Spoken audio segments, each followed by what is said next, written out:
Merci Clément, merci Marlène de m'accueillir ici. Je suis très heureux, profondément heureux d'être avec vous ce matin pour partager avec vous pendant le temps que vous avez pris sur vos vacances. Et je suis vraiment impressionné de voir tout ce monde. Je suis d'autant plus impressionné que cet exercice-là, parler en public, je le fais souvent, mais jamais dans ces conditions-là. Donc vous pouvez prier pour moi pour que l'Esprit Saint éclaire ce que je vais vous dire. Alors je vais commencer par un texte du Deutéronome avant de rentrer dans ce que je vais vouloir vous dire aujourd'hui. C'est un texte de Deutéronome 30, versets 15 à 20. Par la bouche de Moïse, Dieu dit : Je te propose aujourd'hui de choisir ou bien la vie et le bonheur, ou bien la mort et le malheur. Écoute les commandements que je te donne aujourd'hui. Aimer le Seigneur ton Dieu, marcher dans ses chemins, garder ses ordres, ses commandements et ses décrets. Alors tu vivras et te multiplieras. Le Seigneur ton Dieu te bénira dans le pays dont tu vas prendre possession. Mais si tu détournes ton cœur, si tu n'obéis pas, si tu te laisses entraîner à te prosterner devant d'autres dieux et à les servir, je te les déclare aujourd'hui, certainement vous périrez, vous ne vivrez pas de longs jours sur la terre dont vous allez prendre possession quand vous aurez traversé le Jourdain. Je prends aujourd'hui à témoin contre toi le ciel et la terre. Je te propose de choisir entre la vie et la mort, entre la bénédiction et la malédiction. Choisis donc la vie pour que vous viviez toi et ta descendance, en aimant le Seigneur ton Dieu, en écoutant sa voix, en vous attachant à lui. C'est là que se trouve la vie, une longue vie sur la terre que le Seigneur a juré de donner à tes pères Abraham, Isaac et Jacob.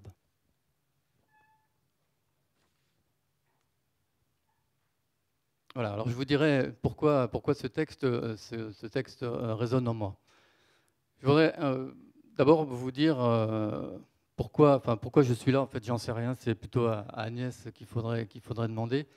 Ce que je ne suis pas, en tout cas, c'est que je ne suis pas un philosophe. Donc, je ne vais pas philosopher avec vous. J'en suis absolument incapable. Je ne suis pas un intellectuel. Donc, je ne vais pas vous faire un cours ex cathedra. Je ne suis pas un théologien. Donc, je ne vous parlerai absolument pas de théologie. La seule chose dont je vais être capable aujourd'hui, c'est de témoigner de ce que j'ai vécu en tant qu'homme, avec mes qualités, mes défauts, avec mes forces, mes faiblesses, avec mes parts de lumière, mais aussi mes parts d'ombre. Donc un homme qui a essayé de vivre, qui essaye de vivre debout. Je peux témoigner aussi en tant que professionnel. Ça fait 26 ans que je suis dans la vie professionnelle en ayant eu plusieurs métiers, en travaillant dans plusieurs sociétés. Clément et Marlène l'ont dit tout à l'heure, dans 2 groupes, dans des métiers différents, le baby-food à Villefranche-sur-Saône, hein, c'était pas loin, Blédina, dans l'eau avec Evian Volvic, et puis maintenant dans les verres de lunettes et Silor, dans différentes fonctions, différentes missions et à différentes responsabilités au cours de ma carrière. Et puis je témoignerai aussi, puisque c'est vraiment le trépied de ce qui m'anime aujourd'hui en tant que chrétien, et en essayant de vous dire ce qui anime ma vie spirituelle avec le Christ qui vit en moi. Donc, ce que je vais vous dire aujourd'hui n'a de la valeur que de la valeur d'un témoignage. Ce n'est absolument pas un exemple, ni je n'ai pas de leçon à donner à personne. C'est le témoignage d'une vie. Alors, je vais commencer rapidement par balayer un peu. Vous allez voir, ça va se mélanger, ma vie professionnelle, ma vie spirituelle, ma vie d'homme. Je vais commencer rapidement. Je suis d'une famille de 4 enfants, catholiques. Donc j'ai toujours été chrétien, pratiquant.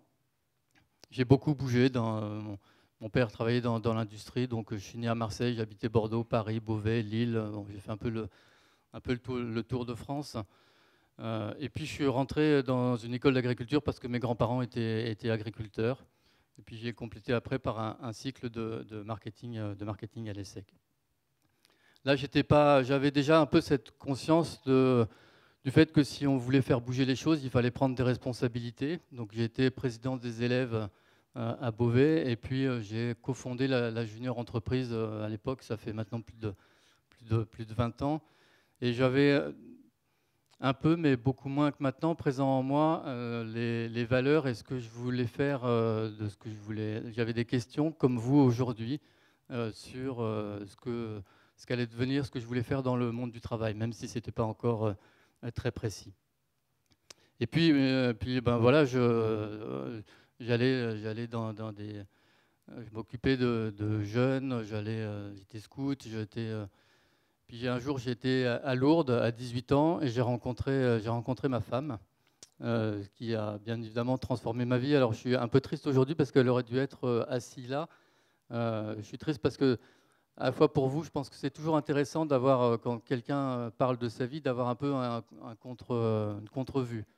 Ça aurait confirmé ou infirmé ce que je vais pouvoir vous dire sur l'équilibre vie professionnelle, vie familiale. Je pense que c'est toujours intéressant d'avoir les deux points de vue et pas simplement celui de celui qui travaille. Et puis c'était important qu'elle soit là aussi parce que bien évidemment cette vie, je la partage avec elle et elle me porte, même ma vie professionnelle, elle me porte tous les jours. Et donc on s'est mariés. On s'est mariés 5 ans après. On a eu un premier enfant qui est né le 15 août. Voilà, on s'est connus à Lourdes, il est né le 15 août, ça ne s'invente pas. C'était pas une fille. La fille, on l'a eu qu'en 4e, elle s'appelle Marie. Mais on a attendu quand même 3 avant de pouvoir l'appeler Marie. Et puis, bon voilà, on est parti, première expérience professionnelle dans le cadre de mon VSN. On est parti aux États-Unis. Ça a été au bout d'un an. C'était une formidable expérience humaine parce que c'est bien quand on est un jeune couple de partir un peu loin, de pouvoir bâtir sur ce qu'on souhaite faire de sa vie. On avait déjà un enfant, donc ça a vraiment fondé notre couple. Et puis après, je suis même expérience humaine forte parce que ça nous a permis de voir que dans un milieu dans lequel on n'était pas, j'étais à Dallas, hein, Dallas c'est un peu le trou perdu. On s'est fait des amis qu'on n'aurait jamais pu se faire en France en fait, hein, parce qu'on est on voit beaucoup moins de gens et donc du coup on va vraiment en profondeur dans la relation avec les gens qu'on rencontre. Et puis bon voilà, la vie a passé, je suis rentré chez Danone et là j'ai beaucoup bougé, donc on a eu 5 enfants. Alors je dis que j'ai eu 5 enfants presque par contrat parce que en fait chaque fois qu'on déménageait on avait un enfant. Ma femme en voulait 6 ou 7. À un moment j'ai dit que j'arrêtais parce que j'étais au-delà de mon seuil de compétences et donc du coup on s'est stabilisé à Paris, mais on a fait pas mal d'allers-retours entre Paris et Lyon. Donc je rentre chez Danone comme chef de produit, puis avec un parcours voilà, un peu classique où je suis passé dans les ventes. Je changeais de société, j'ai aidé dans les eaux, je me suis occupé d'une force de vente au niveau national. Il y a une chose qui m'a marqué, ça a été ma première expérience professionnelle forte, ça a été une expérience de management où on m'a confié une petite équipe de vente, donc alors que j'étais pas du tout dans la vente. Donc j'ai tout d'un coup eu la responsabilité professionnelle d'amener des gens vers une mission. Et là, ça a été un véritable déclic pour moi parce que je me suis rendu compte que la vie, c'était vraiment la relation, que le management, c'était comment je pouvais aider mon collaborateur à pouvoir grandir, hein, à pouvoir élever son niveau de professionnalisme, à pouvoir augmenter son niveau de compétence.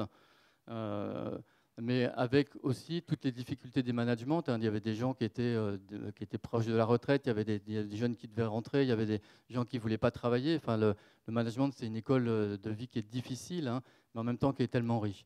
Et puis je me suis rendu compte aussi de la force du collectif. Hein. J'aime bien dire que tout seul on va plus vite, mais ensemble on va plus loin. Et ça a été une des premières expériences fortes qui m'ont marqué. Voilà. Et puis donc, pendant quelques années, hein, jusqu'à 30, 40 ans, j'ai vécu sans trop me poser de questions. Ça allait plutôt bien, avec quand même une prise de conscience de plus en plus forte de l'importance des valeurs qu'on vivait dans l'entreprise et puis du sens qu'on voulait donner. Et les valeurs, c'est bien d'en parler, mais c'est surtout important de les vivre et qu'elles soient incarnées à tous les échelons de l'entreprise. Et puis en faisant un peu une relecture de ma vie, il y a 2 événements. Alors, j'ai pas eu la crise de la quarantaine, mais autour de la quarantaine, qui ont profondément transformé ce que je suis, ce que j'étais, et qui, bien évidemment, continuent à me transformer. J'ai rencontré, enfin, d'abord j'ai changé d'entreprise, et puis par l'intermédiaire d'un prêtre, hein, j'ai rencontré le Christ.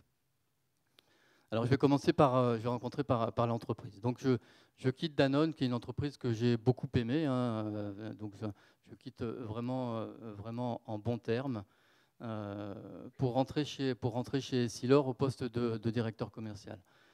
Alors Essilor, je ne vais pas vous faire de la pub, mais en même temps c'est important que vous compreniez qu'est-ce qu'est Essilor et qu'est-ce que je vis et qu'est-ce que j'essaye de vivre dans cette entreprise.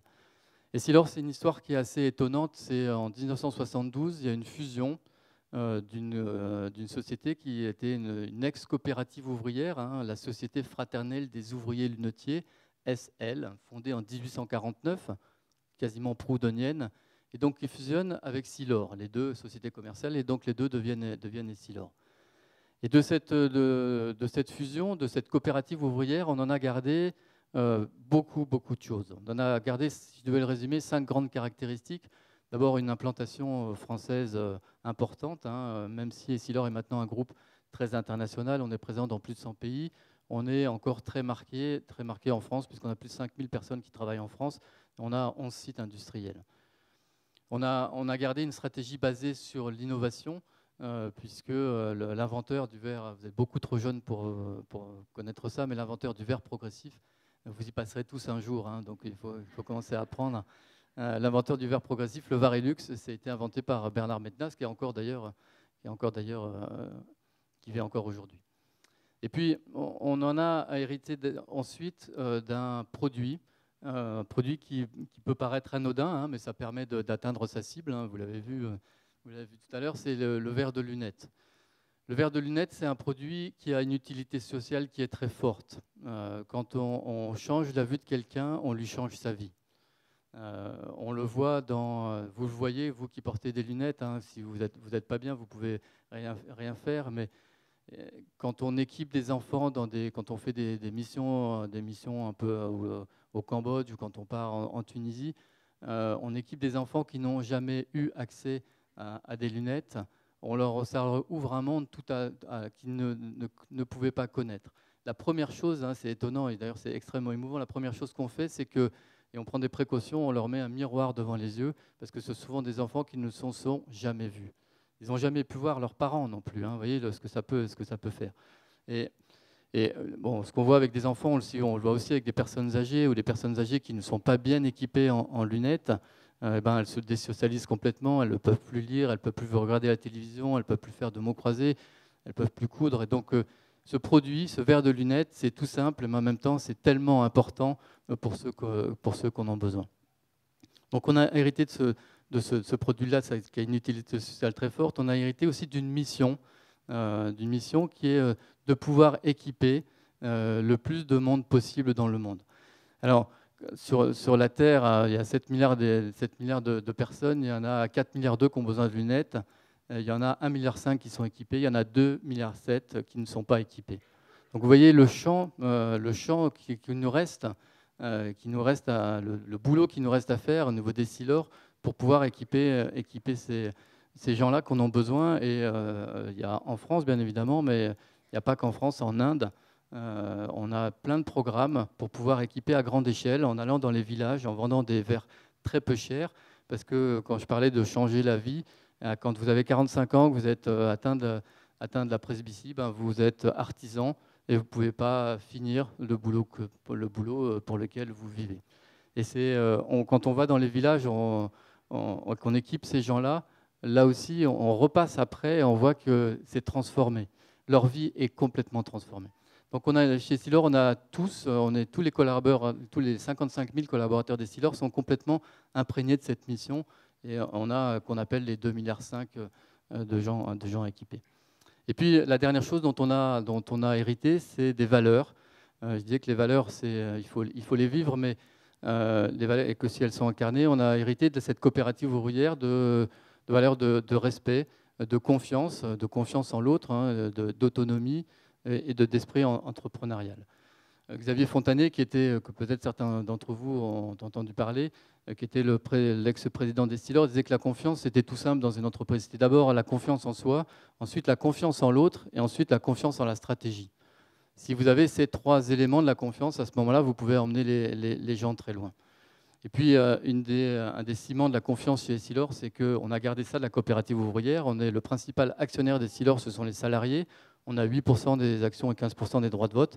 Et tous les ans, comme ce qui se passait du temps de la coopérative ouvrière où les gérants étaient élus, le président directeur général vient exposer sa stratégie et les salariés, qui sont aussi actionnaires, votent la confiance au président et votent la confiance dans la politique des ressources humaines. Donc vous voyez, c'est une entreprise qui est un peu pour ça atypique. Hein. On est encore, bon, on fait 5 milliards d'euros de chiffre d'affaires, on n'est pas très gros par rapport à des monstres, mais en même temps, on se développe avec ça en tête.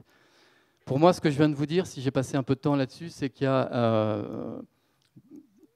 ça a été des critères de discernement importants. Il y a 2 choses. D'abord, l'utilité sociale et la mission, ce sont des choses qui donnent du sens quotidiennement à ce que je fais. Et c'est important. C'est ça qui, à un moment, me dit à quoi je sers tous les matins. Et puis, les valeurs d'autonomie, les valeurs de confiance, les valeurs de respect, c'est ça qui, là aussi, me fait lever tous les matins parce que je sais que je vais être heureux quand je vais rencontrer mon boss, quand je vais rencontrer mes collaborateurs, quand je vais rencontrer mes collègues et quand je vais rencontrer l'ensemble de l'écosystème qui gravite autour des Steelers. Ce sont des valeurs que j'essaierai de vous dire après pourquoi et comment j'essaie de les transmettre aussi aux gens avec qui je travaille. Donc, première 41 ans, je change de boîte avec les critères de discernement que je viens de vous expliquer. Et puis, je rencontre aussi parallèlement un père carme qui s'appelle le père Dominique, que je vais appeler Dominique par simplification, qui a complètement bouleversé ma spiritualité. Alors, je vais faire là aussi un petit détour par la spiritualité carmélitaine. Je pense que vous connaissez tous les grands saints du Carmel. Hein. Vous connaissez Sainte Thérèse d'Avila, vous connaissez Sainte Thérèse de l'Enfant Jésus, peut-être Edith Stein, Élisabeth de la Trinité, Saint Jean de la Croix. Enfin, c'est des grands saints. Les saints du Carmel sont comme tous les saints, mais sont des saints qui ont marqué leur époque. La spiritualité du Carmel, elle est basée sur l'objectif, c'est d'avoir une espèce d'union intime avec Dieu, avec le Christ, fondée sur les sacrements, bien sûr, la charité, et puis une attention particulière à la prière, fondée ancrée dans la parole de Dieu. Les carmes, c'est cette intimité, c'est une espèce d'intimité à la volonté de Dieu. Elle n'est pas spécialement destinée au carme, hein, bien entendu. On est tous appelés à cette intimité. Nous tous, hein, vous aussi qui êtes dans cette salle, l'insistance des carmes se fait par l'oraison. L'oraison, c'est dans leur règle de vie, ils ont 2 heures d'oraison par jour. Et quand on demande à Sainte Thérèse d'Avila ce que c'est que l'oraison, elle vous dit finalement c'est un commerce d'amitié avec celui dont je sais qu'il m'aime. Alors il faut le situer dans son contexte. Un commerce, ça fait un peu étonnant, mais ce qui est important de se montrer, c'est que commerce, il y a relation, il y a échange. Et on voit bien, on commence à rentrer, en tout cas pour moi, ce qui est l'oraison dans cet échange vivant, dans cette relation avec quelqu'un qui vous aime et qui est le Christ.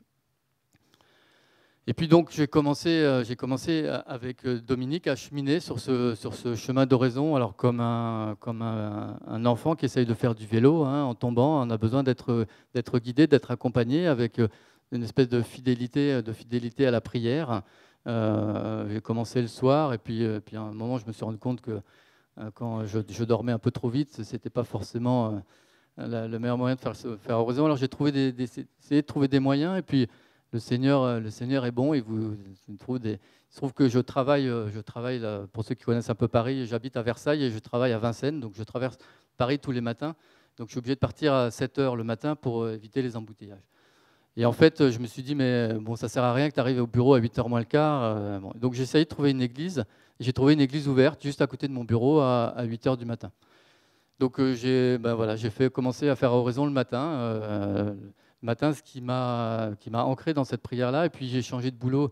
Clément l'a expliqué tout à l'heure, il y a 6 mois. Donc j'ai changé de lieu, changé d'église. Alors là, j'étais catastrophé, en disant mais bon, j'ai besoin de ça, j'ai besoin d'un cadre. Hein, moi, Et puis sur le chemin de mon boulot, j'ai trouvé une autre église qui était ouverte à 7h du matin, 7h30. Alors là, il y avait les laudes à 7h30, puis après, il y avait l'adoration à 8h. Et donc, quand je peux, parce que je bouge beaucoup, je commence ma journée par les laudes et puis par cet instant d'oraison devant le Christ.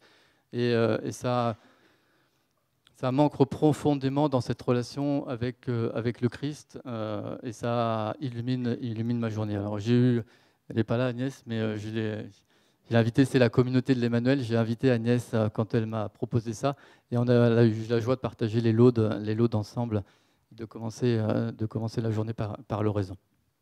Donc je rentre petit à petit, guidé encore une fois par Dominique, encore une fois comme un enfant. Hein, c'est-à-dire que je vous en parle maintenant, mais voilà, c'est un chemin, je suis tombé, je continue à tomber, et c'est un chemin où je demande tous les jours au Seigneur de me donner le désir de prier.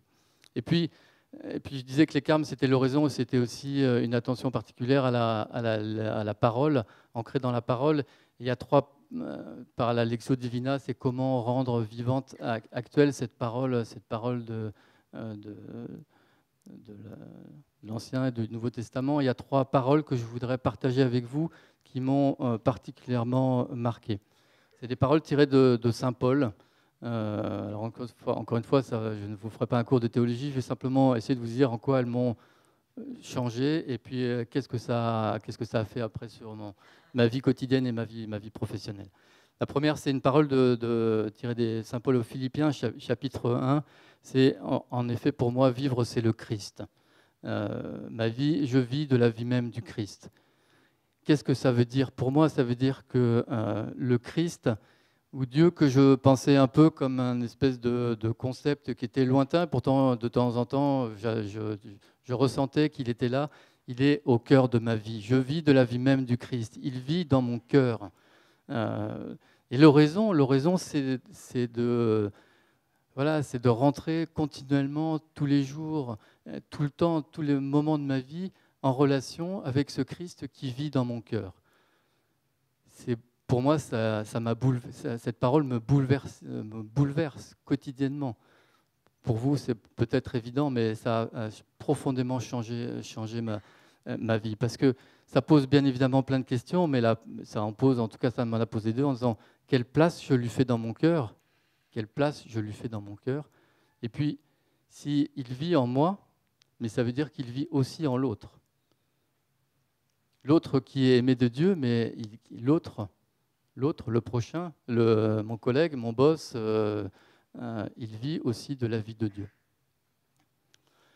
La deuxième parole qui est un peu la continuité, alors c'est toujours Paul, Corinthiens chapitre 2, Paul qui dit ma puissance s'accomplit dans ta faiblesse. Et quelques versets plus loin, il continue en disant c'est quand je suis faible, c'est alors que je suis fort.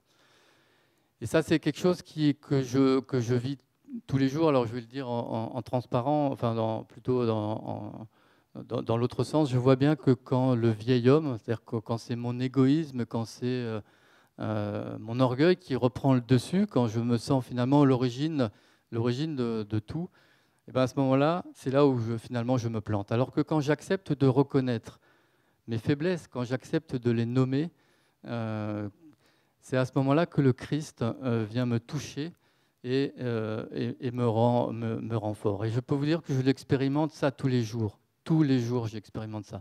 Ça ne veut pas dire que, bien évidemment, il vient transformer ma volonté et qu'il va faire les choses à ma place. Mais l'esprit de sagesse, l'esprit de conseil, l'esprit de force vient justement me conforter dans cette volonté, dans les actions que je veux faire, dans la mesure où j'accepte de reconnaître qui je suis, j'accepte d'essayer de lui laisser toute la place pour pouvoir exister dans mon cœur.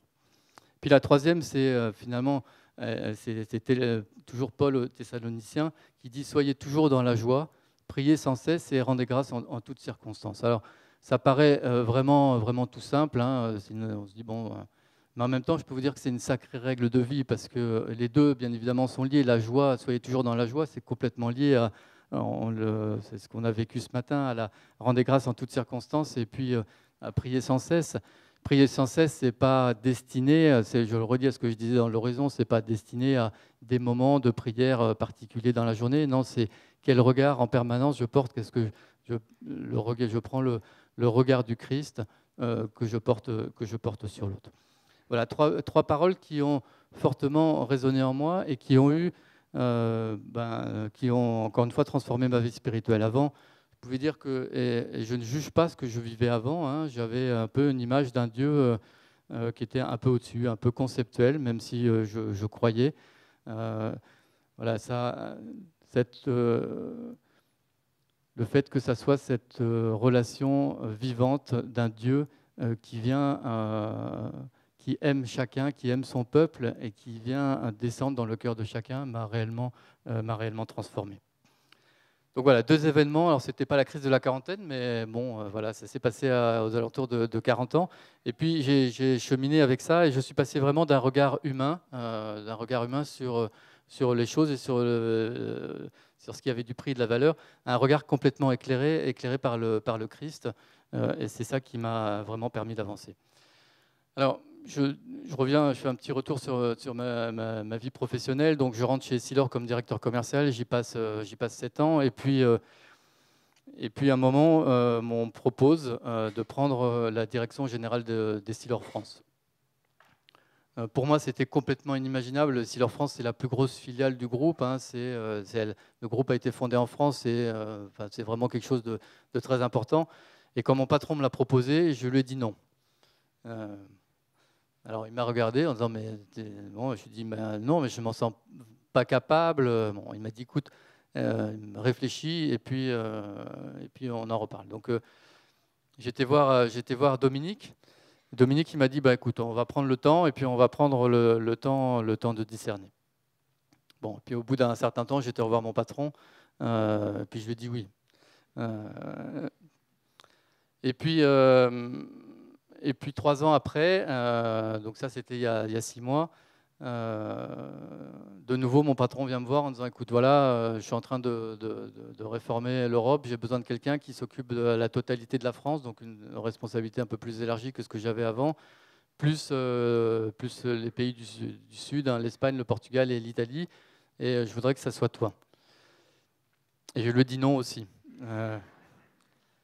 Et je lui dis, oui, il commence à me connaître. Et je lui dis, non, mais c'est trop pour moi, je ne suis pas capable de ça. En plus, je suis bien chez Essilor France, je n'ai pas fini ce que je voulais faire. Bon, il m'a dit, réfléchis. Donc, j'ai été voir Dominique. Dominique, de nouveau, il m'a dit, ben voilà, il m'a aidé. Et puis, il m'a dit, demande la prière des frères. Parce que je fais partie d'un groupe de spiritualité carmélitaine dans lequel ça fait l'affiliation un peu avec Bénédicte Fèvre-Tavigno, qui aurait dû intervenir hier, fait partie aussi. Et puis j'ai eu pendant toute une semaine cette phrase qui m'est revenue, que j'ai mâchée, remâchée. Voilà, j'ai vécu avec, et c'était « Choisis la vie ».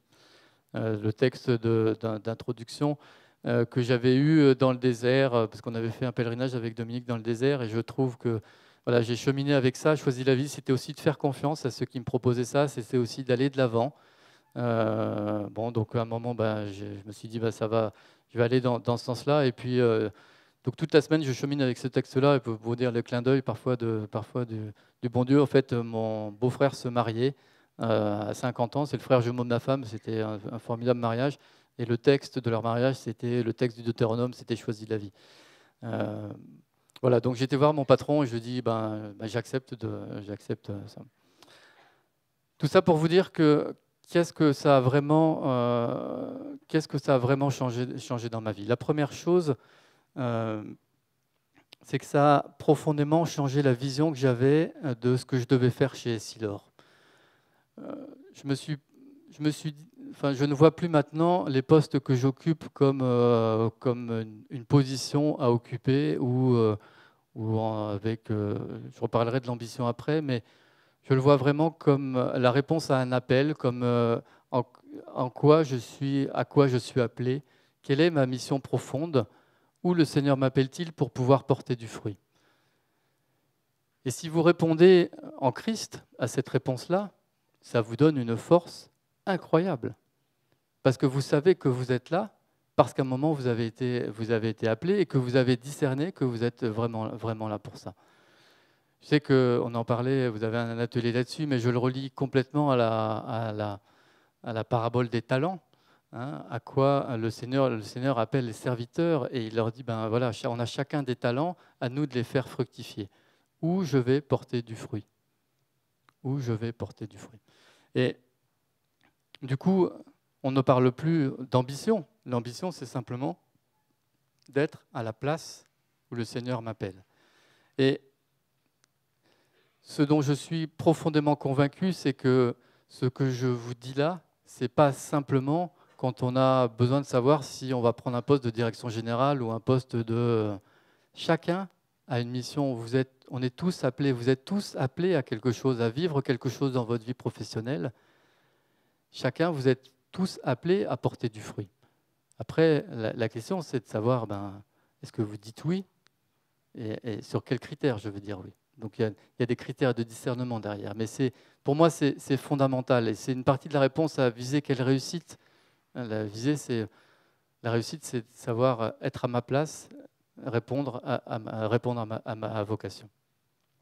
Après, il y a un texte qui m'a marqué aussi au fur et à mesure qu'on prend des responsabilités, c'est le texte du lavement des pieds. Hein, dans les responsabilités, si on prend les responsabilités, le Seigneur qui vient laver les pieds, hein, la veille de sa passion à ses apôtres, hein, c'est le maître qui devient serviteur. Donc la prise de responsabilité, pour moi, elle n'a de sens que si je suis au service de mes collaborateurs pour là aussi essayer de les faire grandir. En tout cas, voilà, la première chose, c'est ça que je voulais partager avec vous et je peux vous dire que ça a vraiment transformé la vision que j'avais et de ma mission et de ce que je vis tous les jours chez Essilor. La deuxième chose que ça a changé, c'est un peu ce que j'ai commencé à vous dire tout à l'heure en disant mais l'autre, il est aimé de Dieu. Quelle relation je veux avoir avec l'autre dans l'entreprise? L'autre, c'est bien évidemment mes collaborateurs que je manage tous les jours, c'est mon boss, c'est mes collègues, c'est mes clients, c'est mes fournisseurs, mais c'est aussi la dame qui vient passer l'aspirateur ou qui vient, vous savez, dans les entreprises, parfois à 6 heures du soir, il y a des gens qui viennent vider les poubelles. Quelle relation j'ai avec cette dame? Je trouve qu'il n'y a rien de pire que, vous savez, ils passent, ils frappent, personne ne leur dit bonjour, on est en réunion. Ben non, voilà, c'est une personne, elle est aimée de Dieu, elle aussi. Quelle relation vous avez aussi avec le veilleur de nuit? Quand vous partez un peu tard du bureau, il est là, il fait son job, mais il a probablement certainement plus qu'une mission.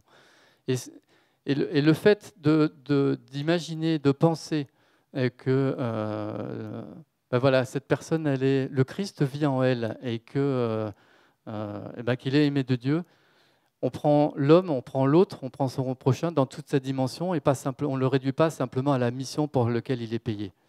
Alors, en même temps, je ne suis pas angélique. Hein, bien évidemment, c'est difficile de vivre dans le monde professionnel. C'est compliqué. Il y a des conflits. C'est parfois extrêmement dur. Il y a de la violence.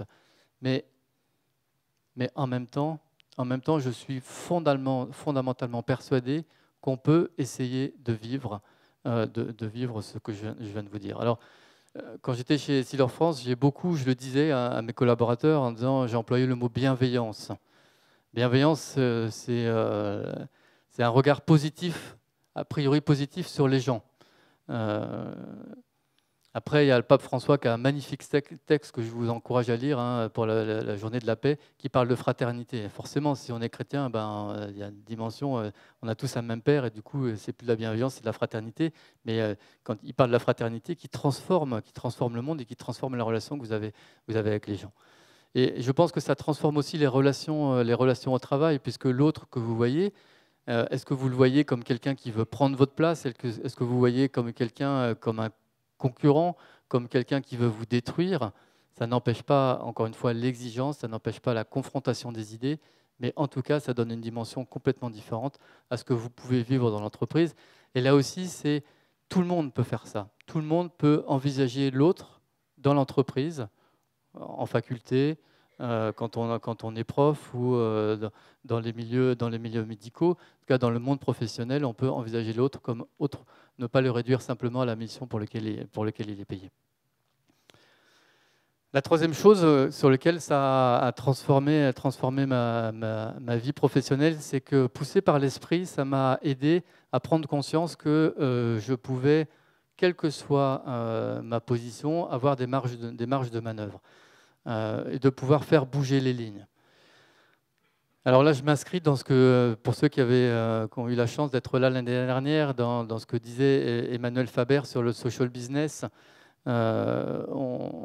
J'avais dans le cœur, un peu enfoui au fond de moi, le fait que c'était bien de pouvoir, il y avait une mission chez Essilor, mais de pouvoir faire en sorte que l'entreprise puisse aider des gens qui n'avaient pas la capacité de pouvoir se payer des lunettes, à pouvoir les aider à mieux vivre, à réduire un peu la pauvreté. Alors, est-ce que c'est le rôle de l'entreprise? Est-ce que ce n'est pas le rôle de l'entreprise? Moi, Emmanuel Faber vous l'a très bien dit l'année dernière. Hein, d'un côté, il y a l'ultralibéralisme, le capitalisme, dont l'objectif, c'est de maximiser le profit pour les actionnaires. De l'autre, et on sent que ça ne diminue pas la pauvreté. De l'autre côté, il y a le charity, la philanthropie, mais on sent qu'on manque de moyens pour pouvoir, si je prends simplement les lunettes, pour équiper les 2,5 milliards, c'est pas possible. Et au milieu, il y a quelque chose qui s'appelle du social business et qui est un mix entre la philanthropie et puis le business, et qui consiste finalement à vendre, à inventer des modèles qui sont pérennes. Et comme ils sont pérennes, du coup, ils sont ils peuvent travailler à grande échelle. Pour pouvoir répondre à cette vocation. Et donc, du coup, je suis parti j'avais ça dans le cœur en disant, mais vous savez, on fait des opérations humanitaires, je vous en ai un peu parlé, en Tunisie, au Vietnam, un peu partout dans le monde. Mais en France, qu'est-ce que je fais en France pour les gens qui n'ont pas de lunettes? Et en France, il faut savoir, hein, vous le savez, il y a 15% des gens qui vivent en dessous du seuil de pauvreté, qui vivent avec un revenu en dessous de 900 € par mois. Quand on regarde le reste à vivre de ces personnes-là, il ne leur reste plus grand-chose à la fin pour se payer une paire de lunettes qui vaut 200, 250 €, 300 €. Alors j'avais ça dans le cœur, et puis à un moment, poussé par l'esprit, je me suis dit, mais attends, il faut faire quelque chose. Alors je vais vous raconter juste une anecdote parce que c'est assez révélateur en fait, j'étais en train de faire du ski de randonnée avec Emmanuel Faber et puis avec Bénédicte, donc de cette filiation-là. Et puis on était en haut d'un sommet et puis on parlait de ce qu'on faisait chacun. Et Bénédicte, elle me dit, mais pourquoi vous ne lancez pas un social business en France? Et alors je l'ai regardé, mais j'ai dit, mais je suis complètement idiot. Enfin, bien évidemment, mais comment je n'y ai pas pensé plus tôt? Je m'en suis presque voulu. Le lendemain, c'était un dimanche. Le lendemain, j'étais dans le bureau de mon boss. Je lui ai dit, il faut qu'on lance ça. Il m'a dit, mais c'est génial. Voilà, 3 ans après, on a lancé Optique Solidaire. Optique Solidaire, c'est une association dans laquelle on a mis tout le monde autour de la table, hein, les ophtalmos, les assurances complémentaires, les opticiens, les fournisseurs de montures, les fournisseurs de verres, pour équiper les personnes âgées de 60 ans et plus qui n'arrivaient pas à pouvoir se payer des lunettes. Ça fait 3 ans qu'on chemine avec ça. Alors c'est tout petit, hein, c'est un projet, c'est qu'on expérimente, on avance, on titube. C'est un peu comme la flamme de la bougie, on essaie de mettre quand il y a du vent, parce que c'est encore très fragile. On a équipé 2000 personnes, c'est pas beaucoup, mais ça montre, ça donne envie qu'il y a des choses qui sont du domaine du possible et qu'on peut arriver à faire bouger les lignes pour peu qu'on y croit. Si j'avais pas eu, cette expérience spirituelle avant, hein, où j'étais poussé par l'esprit pour ça, hein, je pense que Optique Solidaire n'aurait pas pu exister tel qu'il existe maintenant. Mais ce qui veut dire que ce que j'ai vécu là, moi, vous pouvez bien évidemment le vivre. Vous avez tous la capacité à faire bouger les choses. Vous avez tous capacité à faire bouger les lignes là où vous êtes, quel que soit votre niveau de responsabilité. Bien sûr, on se dit c'est plus simple quand on est plus haut, mais non, ce n'est pas forcément plus simple. Il faut simplement croire en ce qu'on veut vivre et essayer de pousser, d'aller jusqu'au bout de ce qu'on veut vivre. Puis la dernière chose sur laquelle ça m'a vraiment transformé, ça m'a permis de rentrer dans ce chemin d'être de plus en plus cohérent. je sentais bien que j'étais un peu tiraillé entre c'est bien de vendre des verres de lunettes, mais so what? Qu'est-ce que tu fais qu'est-ce que tu fais de ta vie ta vie personnelle, ta vie professionnelle, ta vie spirituelle? Comment tu arrives à rendre tout ça cohérent? Alors je ne dis pas que j'y arrive aujourd'hui, hein, bien évidemment, encore, il y a encore plein de fois où je tombe, mais en même temps, par exemple, rien que l'idée du social business, Martin Hirsch dit c'est la clinique anti-schizophrénie. Moi, je suis toujours étonné de voir des jeunes à 20 ans qui veulent changer le monde. À 60 ans, je les retrouve au bout de la chaîne. Bon, ils ont mis leur vie professionnelle entre parenthèses, ils disent je veux rentrer dans des associations humanitaires. Mais qu'est-ce que vous avez fait de votre vie pendant ce temps-là? Voilà. En quoi ça me rend cohérent? Tout ce chemin-là me rend cohérent. Est-ce qu'il y a un Nicolas de Lambert différent le matin au boulot à 9 h du matin et le soir quand il rentre voir dans sa famille, voir sa femme et ses enfants? Est-ce qu'il y a un Nicolas de Lambert différent avec ses amis le week-end et la semaine? Est-ce qu'il y a un Nicolas de Lambert différent dans ses engagements sociaux, paroissiaux ou professionnels? De moins en moins, probablement. Bien qu'encore je sois encore plein de contradictions, plein de paradoxes et qu'il y a encore beaucoup à travailler là-dessus. Mais en tout cas, c'est un chemin sur lequel j'essaie d'aller. Je pense que ça aurait été bien que Bertil puisse intervenir là pour vous dire si c'était vrai ou pas. Après, qu'est-ce que j'essaie maintenant fondamentalement de vivre aujourd'hui? Je vous l'ai dit, d'abord, j'essaye pour reprendre une des règles de vie des Carmes, de vivre sous la dépendance de Jésus-Christ ou vivre de la vie du Christ. Et pour moi, c'est vraiment pas de la théorie, c'est vraiment ce que concrètement j'essaye de vivre tous les jours. Et puis la deuxième chose, c'est d'essayer vraiment, à chaque fois, je me repose régulièrement la question, c'est quelle est ma vocation, quelle est ma place, quel est mon appel et comment je dois répondre à cet appel. Je ne sais pas si je passerai ma vie professionnelle chez Essilor, mais en tout cas, profondément, aujourd'hui, je sens que ma place est là. Je sens que j'ai des choses à faire, à la fois pour essayer de faire bouger les lignes, hein, pour répondre à la mission d'Essilor, mais l'étendre à des personnes qui n'ont pas les moyens de le faire. J'essaie de répondre, je réponds à cet appel aussi avec mon prochain, l'autre, l'écosystème au sens large d'Essilor, en le prenant dans sa globalité d'homme et pas simplement en tant que professionnel. Alors bien évidemment, je le fais avec le soutien, hein, avec le soutien de Dominique dont je vous parlais tout à l'heure, mais d'amis, de groupes, parce que je pense qu'on a besoin, et je pense que vous en avez l'illustration concrète aujourd'hui, on a besoin d'être entouré, d'avoir des exemples, d'être conforté dans ce qu'on vit, de confronter nos questions pour pouvoir à un moment être éclairé pour savoir comment y répondre. Alors au final, finalement, ça tend vers quoi tout ça? Quand je regarde un peu ce parcours, ça tend finalement vers ce que j'appelle la cohérence, mais finalement c'est beaucoup plus fort que la cohérence, c'est cette unité intérieure, hein, que j'essaie d'aligner mes actes et mes paroles, ce que je fais, ce que je dis, ce que je vis et ce que je dis que je vis. Cette unité intérieure, bien évidemment, on ne l'obtiendra jamais sur Terre, hein. On ne l'aura que quand on contemplera chacun le Christ face à face dans sa gloire. Là, on sera complètement unifié. Mais ce Christ qui vit en moi, petit à petit, me donne cette force, cette volonté d'avancer sur le chemin de l'unité.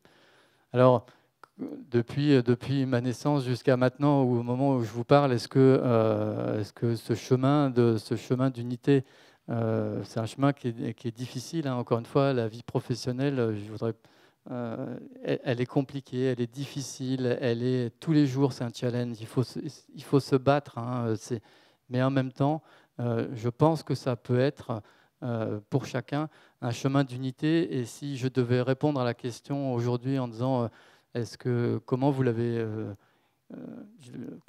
vécu, je pense que je peux dire que je suis certainement plus unifié aujourd'hui que ce que je l'étais quand j'ai commencé ma vie professionnelle. Alors voilà, je crois qu'il ne me reste plus beaucoup de temps. En conclusion, ce que je voudrais vous dire, si je devais vous donner des pistes pour avancer, parce que encore une fois, ce que j'ai vécu là, ce n'est rien qu'un témoignage, mais d'abord, je voulais vous dire, soyez vous-même, soyez profondément vous-même dans la vie professionnelle.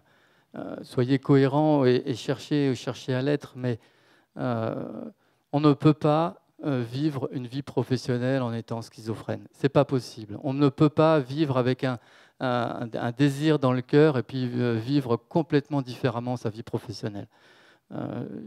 Il faut que vous travaillez vraiment là-dessus si vous avez ce sentiment-là. Pour ça, il faut vraiment que vous ayez confiance en vous. Ayez confiance en ce que vous êtes, profondément confiance en ce que vous êtes. Vous avez reçu des talents.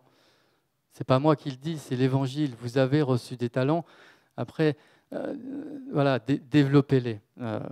Entourez-vous d'amis. Allez, ce que vous faites là, c'est formidable, avec des gens sur qui vous comptez. Puis trouvez des lieux, trouvez des activités où vous pouvez vous ressourcer pour justement vous poser la question de ces talents, pour pouvoir vous dire, ben, voilà, qu'est-ce que je veux en faire. La deuxième chose que je voudrais vous dire, c'est que soyez acteurs et moteurs de vos choix. Ne les subissez pas.